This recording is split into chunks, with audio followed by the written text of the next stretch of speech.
तो definitely long में बने रहे, कोई डाउट नहीं है। स्टॉक के अंदर मेरे हिसाब से 70 का लेवल बहुत जल्द देखने को मिल सकता है। चलिए, आपके सामने फिलहाल निफ्टी ऑलमोस्ट 17,400 के आसपास ट्रेड करता हुआ और 188 अंक का हरा निशान आपके सामने फिलहाल बैंक निफ्टी पर है 36,660 के आसपास। कैबिनेट आपको कल जुड़ता हुआ दिखेगा दिल्ली में और वहां के गलियारों से आपको बढ़िया खबरें आती हुई दिख रही हैं, कम से कम कुछ खबरों के लिए जो कि ऑटो क्षेत्र में बढ़िया आपको मूव लाते हुए दिखेंगे। जोड़ते हैं लक्ष्मण रॉय साहब को और क्या एजेंडा हो सकता है कल के लिए वो आपको डिस्कस करते हुए दिखेंगे आज। लक्ष्मण जी, स्वागत है आपका, बताइए क्या लगता है।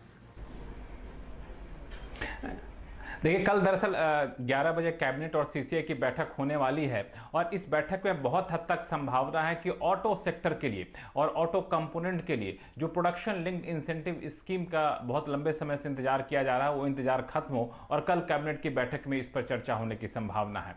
ये जो ऑटो सेक्टर के लिए पीएलआई यानी प्रोडक्शन लिंक्ड इंसेंटिव स्कीम का ऐलान किया जाएगा, उसकी खास बात यह है कि इसमें इलेक्ट्रिक व्हीकल पर खास जोर दिया जाएगा और इसमें करीब 27,000 करोड़ रुपए सरकार शुरू में आवंटन करेगी और आगे चलकर अगर इसमें और ज्यादा दिलचस्पी दिखती है कंपनियों की तो फिर सरकार यहां पे अपने आवंटन को बढ़ा सकती है। और ये जो है 2 से करीब 12% तक इंसेंटिव देने का प्रस्ताव है। ये इस बात पर निर्भर करेगा कि आप साल दर साल कितना ज्यादा प्रोडक्शन बढ़ाते हैं, साल दर साल कितना एक्सपोर्ट करते हैं। बता दूं कि ये दरअसल भारत में मैन्युफैक्चरिंग यूनिट लगाने के ऊपर ये इंसेंटिव दिया जाएगा और साथ ही साथ ड्रोन के लिए भी पीएलआई स्कीम को भी मंजूरी मिलने की संभावना है। चलिए, तो ड्रोन मैन्युफैक्चरिंग पर काफ़ी चर्चा हम लोग पिछले 5-1 दिनों से तो कर ही रहे हैं, लेकिन ये एक खबर आती हुई जो आपको ऑटो एंसिलरीज और ख़ासकर उन कंपनीज पर जुड़ती हुई दिखेगी जो इलेक्ट्रिक व्हीकल से या तो जुड़े हुए हैं या उनके एंसिलरीज बनाते हैं। ग्रीव्स कॉटन आपके सामने चल रहा है, भारत फोर्ज, मदरसन सुमी, ये सारे काउंटर्स दिन के उच्चतम लेवल पर चलते हुए दिख रहे हैं। लक्ष्मण जी, आप जुड़े रहिए, जरा यहाँ पर अब राय लेते हैं मयूरेश जोशी साहब से। मयूरेश जी, कुछ टिप्पणी आप करना चाहेंगे इलेक्ट्रिक व्हीकल स्पेस पर? पीएलआई स्कीम ऑटो सेक्टर के लिए जो अति आवश्यक है वो आती हुई। ये बिल्कुल I think need of the hour है और आई थिंक एक पूरी जो सप्लाई चेन हम देख रहे हैं along with manufacturing, I think vehicles तो होंगी, उनकी बैटरीज होंगी लिथियम आयन वाली और अच्छी जो इंफ्रास्ट्रक्चर लगेगा वो, तो आई थिंक ये पूरी जो वैल्यू चेन है ये पूरी वैल्यू चेन फोकस में रहेगी over the next few quarters and next few years. Having said that, I think जो ट्रांजिशन आएगा आई थिंक ऑटो एंसिलरीज और इंफ्रास्ट्रक्चर स्पेस, आई थिंक इस पे पहला आई थिंक फोकस रखना चाहिए।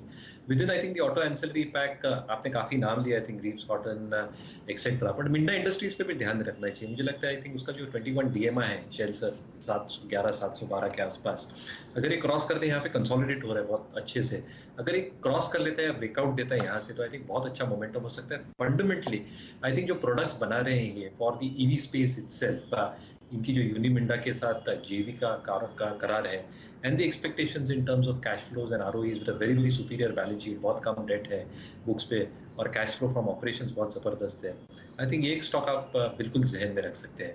Eight the same time I think जब infrastructure की हम बात करते हैं for EV as a space together, Tata Power को मुझे भूलना नहीं चाहिए। आई थिंक जो इनिशिएटिव्स ये ले रहे हैं इन द कोर बिजनेस, जो डीलेवरेज कर रहे हैं balance sheet and EV infrastructure पे जो ये खर्चा करेंगे over the next few quarters, जो ऑलरेडी इनके टाई अप्स हैं with HPCL and the prospects of building more, मुझे लगता है आई थिंक स्पेस बहुत इंटरेस्टिंग है, सनशाइन स्पेस है। तो आई थिंक ये दो स्टॉक्स पे मैं खास फोकस रखूंगा from the EV ecosystem.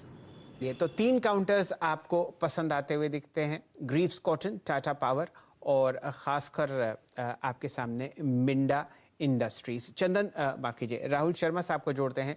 Rahul ji, सबसे पहली नजर आप डालिए ग्रीव्स कॉटन पर, 143.50 पर ये स्टॉक दिन के उच्चतम लेवल पर आपको ट्रेड करता हुआ दिख रहा है।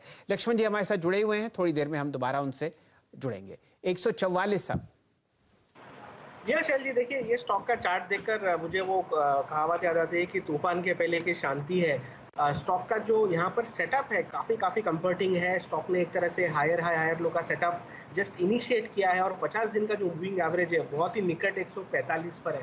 तो यहाँ पर मैं सरप्राइज नहीं होगा कि स्टॉक यहाँ पर आपको एक अच्छा ब्रेकआउट ट्रेड, रिवर्सल ट्रेड जिसको बोले कि यहाँ पर एक अच्छा मोमेंटम ट्रेड देखने को मिल सकता है, जहाँ पर 155, 160 तक के एक इमीडिएट लक्ष्य ग्रीव्स कॉटन में देखने को मिल सकते हैं।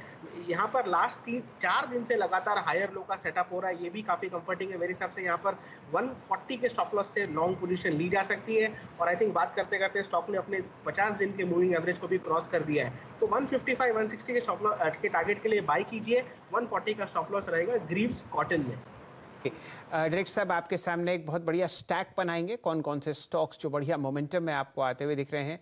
4% ऊपर फिलहाल सारे अपने मूविंग एवरेजेस के निकलता हुआ ग्रीव्स कॉटन। चंदन तपड़िया साहब का स्वागत करते हैं और वीरेन जी को भी इस कॉन्वर्सेशन में जोड़ते हैं।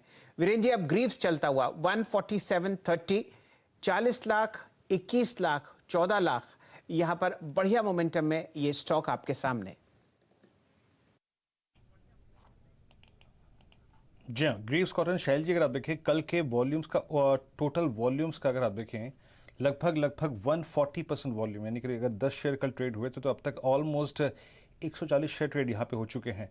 चंदन तापड़िया जी, इस खबर पर अगर आप देखें ऑटो पे हम फोकस करते हुए पूरा का पूरा ऑटो इंसुलेटर स्पेस अगर आप देखें इस वक्त वाइब्रेंट मोड में है। 146.65 सारे एवरेजेस के ऊपर ट्रेड करता हुआ ये ग्रीव्स का अब एक जो नया सप्लाई जोन या फिर टसल जोन है वो 156 तक आता है। आपको क्या लगता है, 156 तक की यहाँ पर राइट पॉसिबल लग रही है इस स्टॉक में, इस स्विंग में? वीरू, देखिए हमारा क्लीन एनर्जी स्पेस पे काफी एक पॉजिटिव रुझान है और फंडामेंटली काफी एक बुलिश व्यू है। ग्रीव्स कॉटन काफी अच्छा काउंटर और जिस हिसाब से रिसेंट के हाई से ये डिप बना के और इतने दिनों का कंसोलिडेशन दे रहा है, यहाँ पे अच्छा मूव बनेगा। सही मायने में पूछे तो इस काउंटर में इतनी ताकत है कि 25 से 30% की अपसाइड दिखा दे, बट टेक्निकल लेवल्स और सेटअप की बात करें तो इसने लगभग पिछले 18-20 दिनों के कंसोलिडेशन के बाद में 145 के लेवल को डिसाइसिवली आज पार किया है। 25 लाख का वॉल्यूम है, 50 डे एक्सपोनेंशियल मूविंग एवरेज यहाँ पे होल्ड कर रहा है और वीकली चार्ट पे अब ये हाई टॉप साइड बॉटम के सीक्वेंस बनने लग गए। तो मेरे हिसाब से अब ब्रेकआउट शायद ये कारगर सिद्ध होगा। हल्का सा फॉलोअप चाहिए काउंटर को एक बड़े मूव के लिए, तो 143 के स्टॉप लॉस से खरीदना चाहिए। 155, 157 इमीडिएट बेसिस पे और लगभग 182 पोजिशनल बेसिस पे आपको ग्रीव्स कॉटन में मिलने चाहिए।